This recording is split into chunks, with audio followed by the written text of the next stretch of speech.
perbincangkan dari hasil pelaksanaan Bu Sylvie ketika mengajar tadi.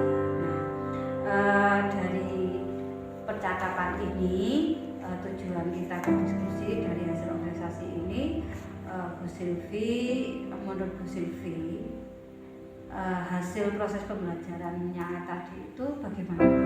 Apakah Bu Sylvie merasakan bahwa proses itu sudah sesuai dengan keinginan Bu Sylvie, ataukah mungkin ada yang perlu kita diskusikan?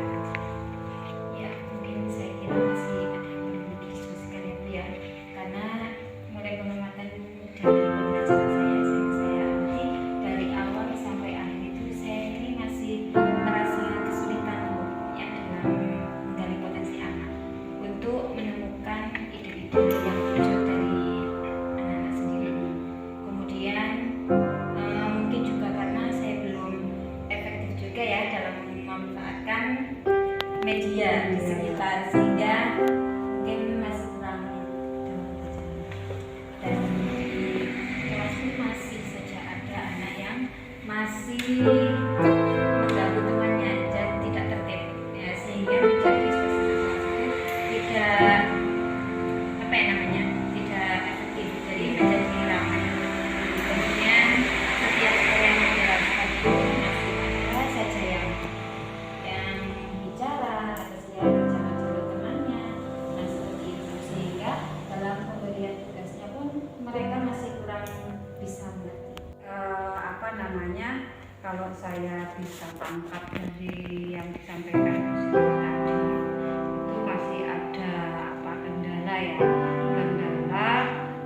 dari anak-anak ketika menjalankan tugas atau mengerjakan tugas ya. Kemudian Bu Sylvie sendiri juga merasa pemanfaatan media yang sudah dibuat Bu Sylvie kurang efektif penggunaannya, atau mungkin belum nyampe ke anak-anak ya, sehingga anak-anak ketika mengungkapkan ide belum semuanya terakomodir gitu ya. Nah, menurut Bu Sylvie apa yang bisa Bu Sylvie lakukan untuk yang bisa dilakukan anak-anak? Nah, ya tadi kan katanya tadi kalau yang terakhir tadi anak-anak itu molor ya, misalnya molor. Nah, sebenarnya apa yang dilakukan anak-anak untuk mengalihkan perhatian teman-temannya yang akan tidak fokus dari itu, sebenarnya apa yang kita lakukan? Ini Bu, misalnya di kelas itu ya ada temannya dia tiba-tiba dilempari kertas kecil-kecil, jadi mengakibatkan teman yang lain itu menjadi terpicu juga. Kemudian waktu ada yang diterangkan, ada yang jalan-jalan di belakang tiba-tiba ya seperti itu, jadi menjadikan kelas itu menjadi ribut biasanya. Gitu ya, berarti anak-anak itu mengalihkannya itu dengan mengganggu teman. Iya. Nah, kalau mengganggu teman seperti itu, sebenarnya saya juga melihat. Jadi kemarin itu ketika observasi memang seperti itu, anak-anak gitu ya. Terus kemudian ada temannya diam, kemudian jauh dan sebagainya. Nah, kalau menurut sisi sebenarnya situasi yang ideal yang diharapkan itu yang seperti apa? Ya mungkin yang saya harapkan ya anak itu bisa fokus ketika saya itu menjelaskan materi ya, sehingga tugas yang mereka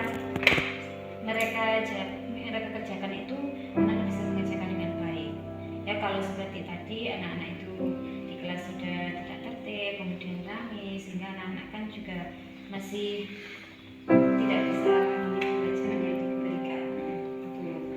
Berarti tugasnya karena posisi anak-anak ramai itu, sehingga ketika Bu Sylvie menyampaikan tugas mereka mungkin tidak mendengar, tidak fokus ya kan, sehingga ketika disuruh mengerjakan mereka bingung, banyak tanya, sehingga tidak terselesaikan sampai waktu terakhir itu ya. Nah Bu,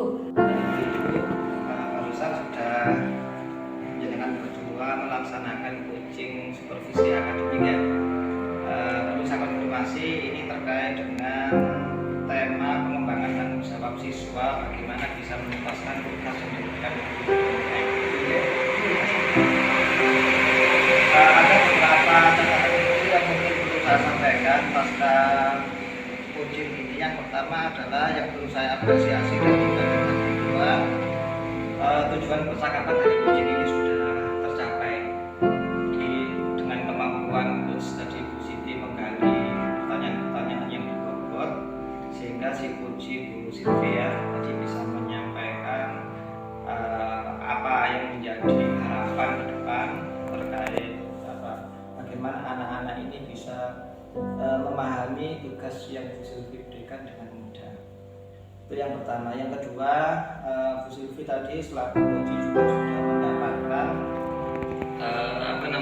rencana atau strategi atau tips ke depan bagaimana membuat pembelajaran lebih asik, lebih menarik, yaitu dengan cara memodifikasi lembar kerja siswa.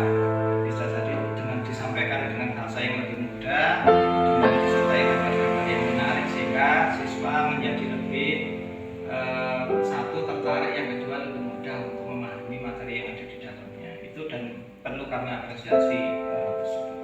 Yang berikutnya juga yang perlu kami sampaikan di sini adalah komunikasi yang terjalin barusan antara coach sama coach ini sudah berjalan dengan baik, secara terbuka, secara fair. Saya melihat coach ini juga tidak merasa tertekan. Ya, coachnya juga bisa menyampaikan pertanyaan-pertanyaan dengan leluasa. Artinya percakapan ini bisa berjalan dengan terbuka dan baik seperti itu. Dan yang terakhir, catatan kecil dari kami adalah ke depan ini si coach Bu Sylvie sudah bisa menentukan target rencana kapan kegiatan atau rencana yang sudah direncanakan ini bisa terrealisasi. Kalau tidak salah tadi 2 hari ke depan ya Bu Sylvie ya. Nah, 2 hari ke depan. Nah, ini kalau boleh sedikit berharap semoga apa yang sudah direncanakan Bu Sylvie terkait dengan perbaikan diri ini akademik anak-anak ini bisa berjalan dengan lancar, dan bagi si coachnya SD sendiri bisa lebih memaksimalkan potensi untuk menjadi coach di kesempatan ini.